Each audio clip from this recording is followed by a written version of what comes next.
আজকের ভিডিওতে সমাজের বাস্তব কিছু সমস্যার কথা উল্লেখ করতেছি যা অত্যন্ত গুরুত্বপূর্ণ, যেমন অন্যের ক্ষতি করা, হিংসা বিদ্বেষ পোষণ করা, অভিশাপ দেওয়া, চগলখড়ি করা এবং নিজেকে নির্দোষ দাবি করা। ইসলাম এই বিষয়গুলোতে খুব স্পষ্ট ভাষায় নির্দেশনা দিয়েছে। আজ আমি কুরআন ও হাদিসের আলোকে প্রতিটি বিষয়ের ব্যাখ্যা ও পরিণতি তুলে ধরছি। ১. জুলুম, অন্যায়ভাবে কারো ক্ষতি করা। মানুষ যখন ক্ষমতা, অর্থ বা প্রভাবের জোরে অন্যের ওপর জুলুম করে তখন সে ভাবে কেউ তাকে দেখছে না। কিন্তু মনে রাখবেন, একটি অন্যায়ও আল্লাহর চোখ এড়িয়ে যেতে পারে না। আল্লাহ সুবহানাহু ওয়া তাআলা স্পষ্ট ঘোষণা করেছেন, ইন্নাল্লাহা লা ইউহিব্বুয যালিমিন। অর্থ, নিশ্চয়ই আল্লাহ জালিমদের ভালোবাসেন না। সূরা আল ইমরান আয়াত ৫৭। আরও কঠিন সতর্কবার্তা দিয়েছেন, ওয়ালা তাহসাবান্নাল্লাহা গাফিলান আম্মা ইয়ামালুয যালিমুন। অর্থ, তুমি মনে করো না আল্লাহ জালিমদের ব্যাপারে গাফিল। সূরা ইব্রাহিম আয়াত ৪২। অর্থাৎ সময় দিচ্ছেন কিন্তু ছাড় দিচ্ছেন না। আল্লাহ সুবহানাহু ওয়া তাআলা আরও বলেন, ফাসায়াস্তাগনিয যালিমুন। অর্থ, অচিরেই জালিমরা জানতে পারবে তাদের প্রত্যাবর্তন স্থল কোথায় হবে। সূরা শুআরা আয়াত ২২৭। আর হাদিসে যে সতর্কবার্তা এসেছে, রাসূলুল্লাহ সাল্লাল্লাহু আলাইহি ওয়াসাল্লাম আমাদের কঠোরভাবে সতর্ক করেছেন, জুলুম থেকে বেঁচে থাকো, কেননা জুলুম কিয়ামতের দিন অন্ধকারে পরিণত হবে। সহিহ মুসলিম ২৫২৮। মানুষের বিরুদ্ধে ষড়যন্ত্র, মানহানি, পরিকল্পিত ক্ষতি, এগুলো শুধু সামাজিক অপরাধ নয়, এগুলো ঈমানের বিরুদ্ধে বিদ্রোহ। আর এদের জন্যে রয়েছে দুনিয়া ও আখেরাত দুই জায়গাতেই শাস্তি। অনেক সময় আল্লাহ দুনিয়াতেই শাস্তির নমুনা দেখান, আর পূর্ণ বিচার হবে আখেরাতে। অর্থাৎ আজ যদি কেউ অন্যের জীবনকে কষ্টের মরুভূমি বানায়, আগামীকাল হয়তো সে নিজেই তার ফল ভোগ করবে। পরে কখনো সন্তানের মাধ্যমে, কখনো মানহানির মাধ্যমে, কখনো মানসিক অশান্তির মাধ্যমে। আল্লাহ দুনিয়াতেই হিসাব শুরু করতে পারেন এবং পূর্ণ বিচার হবে আখেরাতে। ২. কুদৃষ্টি, হিংসা ও বিদ্বেষ, অন্তরের আগুন।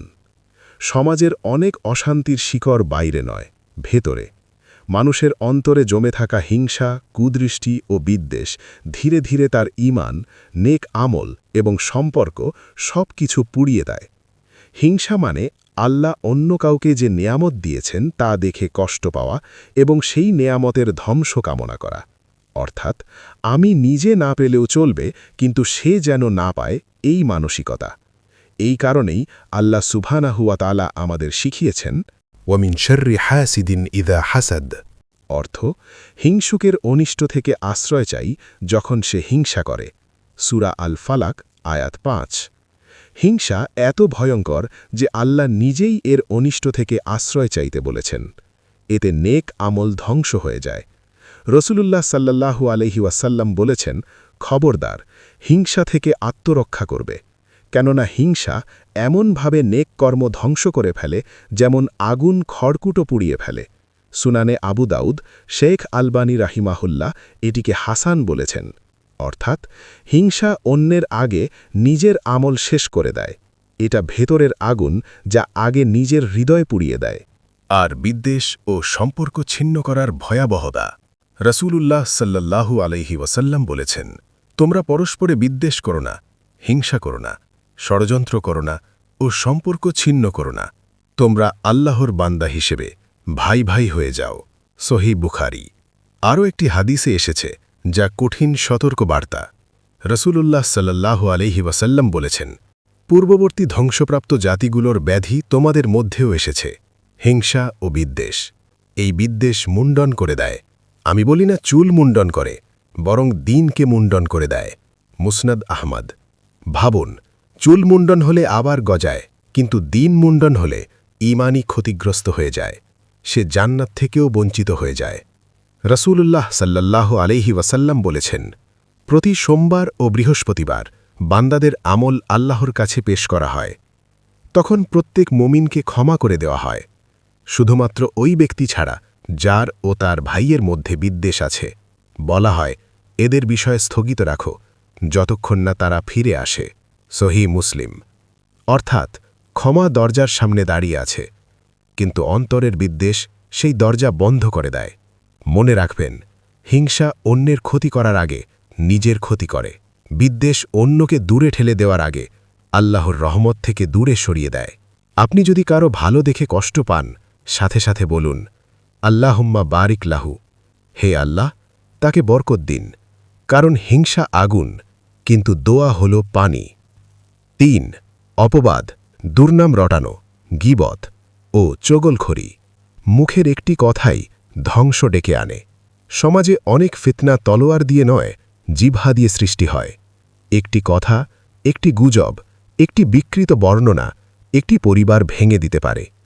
একজন নির্দোষ মানুষকে অপমানিত করতে পারে, আর নিজের আখিরাত ধ্বংস করে দিতে পারে। পবিত্র কোরআনে আল্লাহ সুবহানাহু ওয়া তাআলা ইরশাদ করেছেন, ওয়াইলুন লিকুল্লি হুমাযাতিন লুমাযা। অর্থ, প্রত্যেক চগলখোর অপবাদ রটনাকারীর জন্য ধ্বংস। সূরা হুমাযা, আয়াত ১। এখানে ধ্বংস শব্দটি শুধু ভয় দেখানো নয়, এটা আখিরাতের কঠিন শাস্তির ঘোষণা। আল্লাহ সুবহানাহু ওয়া তাআলা আরও ইরশাদ করেন, ওয়ালা ইয়াগতাব বা'দুকুম বা'দা আইয়ুহিব্বু আহাদুকুম আন ইয়াকুলা লাহমা আখিহি মাইতান ফাকারিহতুমুহ। অর্থ, তোমরা একে অপরের গীবত করো না। তোমাদের কেউ কি তার মৃত ভাইয়ের গোশত খেতে পছন্দ করবে?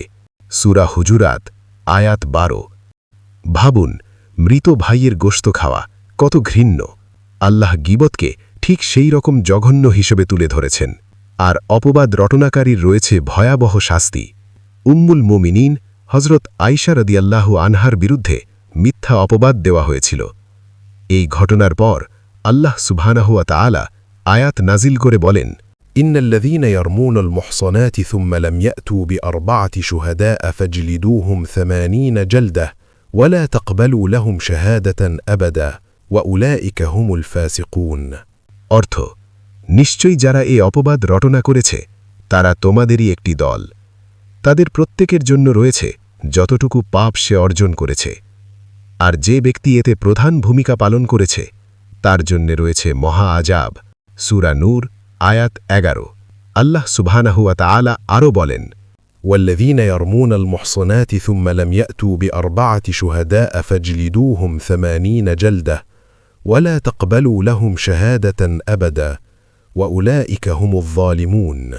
অর্থ, নিশ্চয়ই যারা সতী নারীদের প্রতি অপবাদ দেয় তাদের জন্য দুনিয়া ও আখিরাতে লাঞ্ছনা রয়েছে। সূরা নূর, আয়াত ২৩।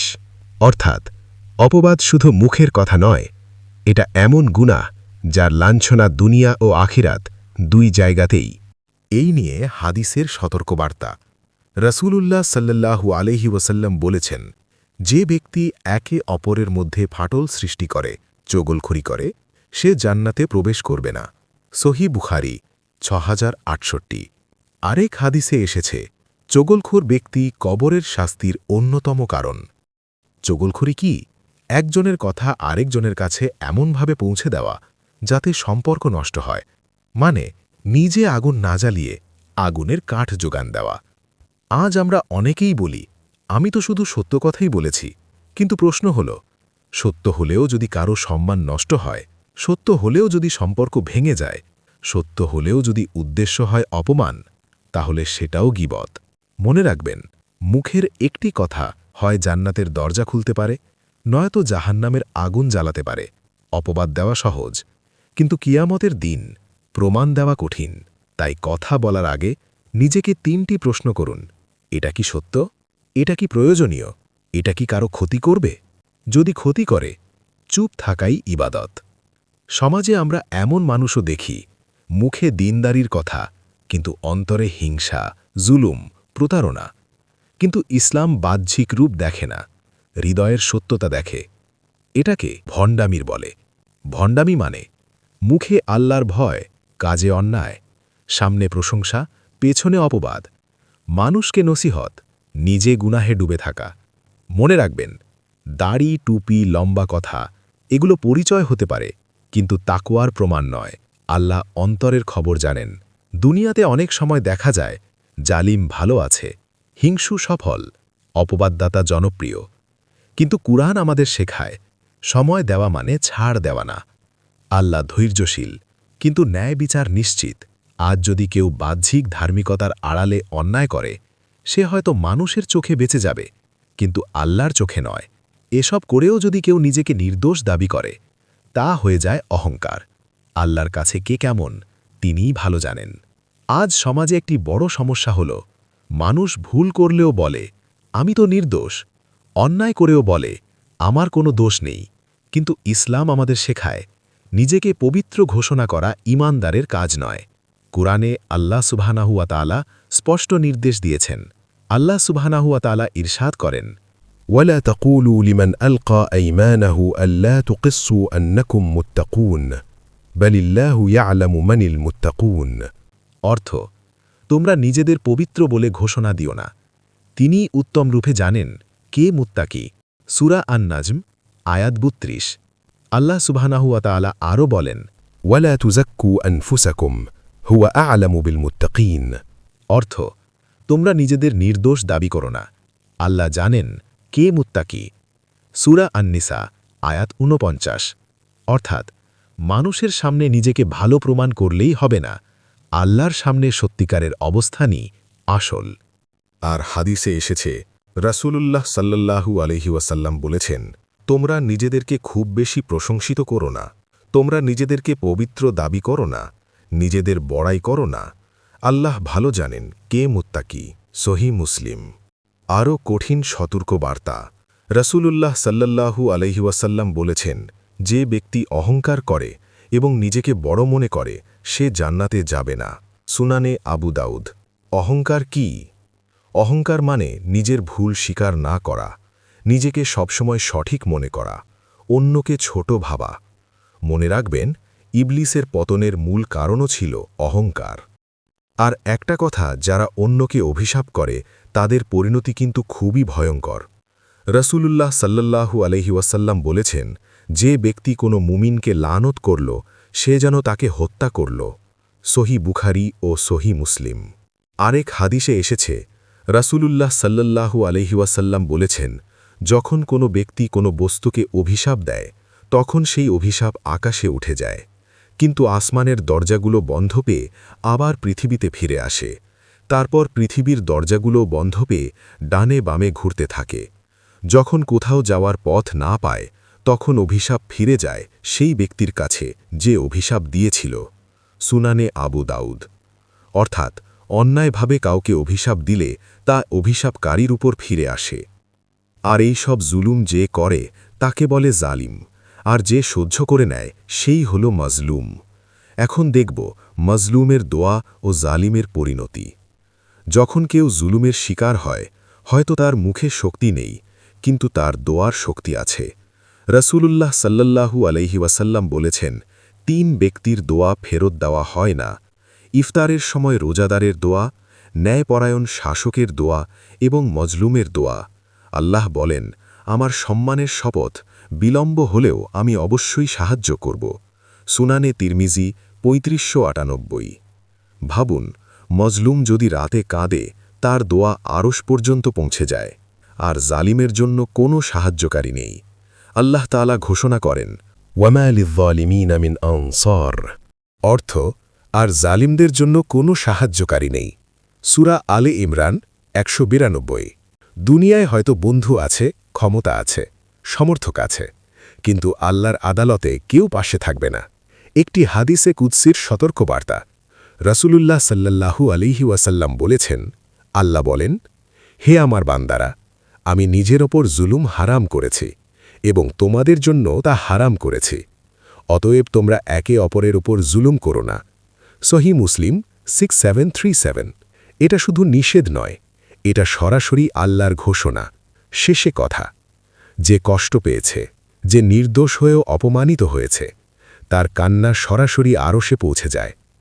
আপনি যদি মজলুম হন, হতাশ হবেন না, আপনার নীরব দোয়া শক্তিশালী।